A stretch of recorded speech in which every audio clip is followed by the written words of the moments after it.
In his new book Doing Justice, A Prosecutor's Thoughts on Crime, Punishment, and the Rule of Law, the former U.S. attorney for the Southern District of New York reflects on his career in an office now investigating the president. Your old office is handling multiple investigations into Donald Trump. Should that worry him more than Robert Mueller? Yes. Unlike the special counsel's office, the Southern District does not have any kind of circumscribed mandate.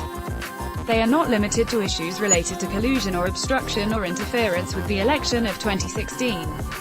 They can look at everything.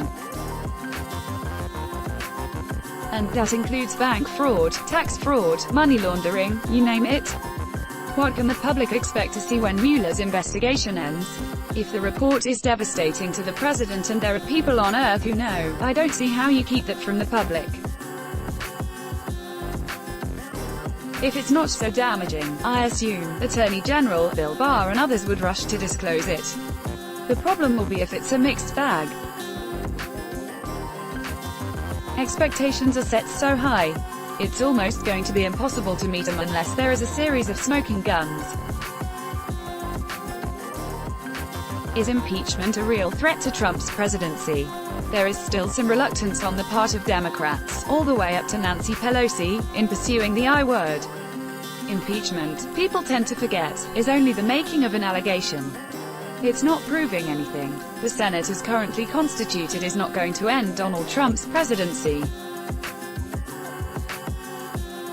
Did the 2008 financial crisis contribute to the "system is rigged" political movement that helped elect Trump? A few things that Donald Trump said when he got elected are correct. He said some people have been forgotten. He's right. He said there's a swamp. He's right. He said a lot of the system is rigged. He's right. My point of disagreement is how you combat those things.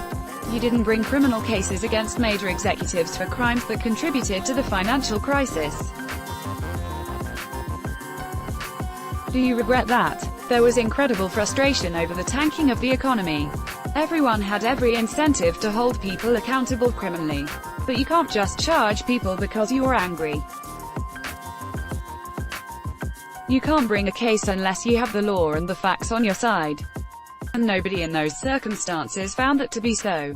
You teach a class at New York University School of Law. What principles do you try to pass on to the next generation of lawyers? Good judgment. Part of the point of the class is the same as the book, which is you can have great laws, but if the people who are responsible for enforcing or interpreting them are bad people, they can find a million ways to cause miscarriages of justice. Now you host a podcast. What is your favorite part about podcasting versus prosecuting? They're very different things. At the end of a prosecution, someone goes to prison. At the end of a podcast, I read an ad for ZipRecruiter. Was there anyone you were nervous to interview? Jason Goldfarb, the only person who has come on the podcast that my office prosecuted. He committed insider trading offenses. It felt strange and unsettling to sit across the table from somebody whose indictment bore my name and went to prison. We can forget, and we shouldn't, that every defendant is a human being too. Who is on the top of your wish list to interview? I'll give you his first name, Bruce Springsteen.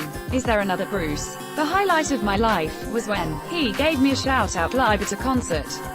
I almost fell off my chair. To this day, if I'm down, I'll find the YouTube clip and play it and giggle like a child. Write to Tessa Berenson at tessa.berenson@time.com. This appears in the April 1, 2019 issue of Time.